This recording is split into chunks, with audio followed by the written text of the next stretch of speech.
Hello everyone, ఇదైతే మా anniversary రోజు వ్లాగ్ అనమాట. సో మా యానివర్సరీకి మేమైతే శివోహం టెంపుల్కి వెళ్దాము అన్నట్టుగా డిసైడ్ అయ్యాము. ఇది మురుగేశ్వర పాల్యాలో ఉంటుంది, బెంగళూరులో. సో బాగుంటుంది అనమాట టెంపుల్. లోపలికి వెళ్తానే ఒక డిఫరెంట్ థీమ్, డిఫరెంట్ వైబ్ ఉంటుంది. అన్ని టెంపుల్స్లో కల్లా ఇది కొంచెం డిఫరెంట్గా ఉంటుంది అనమాట. చాలా బాగుంటుంది టెంపుల్. సో అక్కడికైతే మేము వెళ్ళాము ఆ రోజు. ఇక్కడ అభిషేకాలు, రుద్రాక్షలు ఉంటాయి కదా, అవన్నీ 108 రుద్రాక్షలు అన్నీ మన దగ్గరే బాక్సులు అట్లా వేపిస్తారనమాట.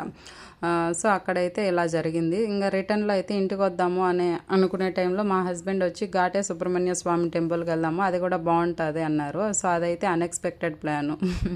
సో ఇక్కడ దర్శనం అయిపోయిన తర్వాత అక్కడికి వెళ్తే స్టార్ట్ అయ్యామన్నమాట. అది చూస్తే చాలా దూరం ఉంది, బట్ ఎనీవేస్ అనుకున్నాం కదా వెళ్దాం అన్నట్టుగా స్టార్ట్ అయిపోయాం అనమాట. ఇక్కడ కూడా టెంపుల్ చాలా బాగుంది, ఇంకా డెవలప్ అవుతుంది అనమాట. మేము వెళ్ళే టైంకి అంత కన్స్ట్రక్షన్లో ఉంది. సో రిటర్న్లో అయితే ఇంకా కాటేరమ్మ దేవస్థానానికి కూడా వెళ్ళాము. సో అన్నీ చూసుకొని ఇంటికైతే వచ్చేసాము.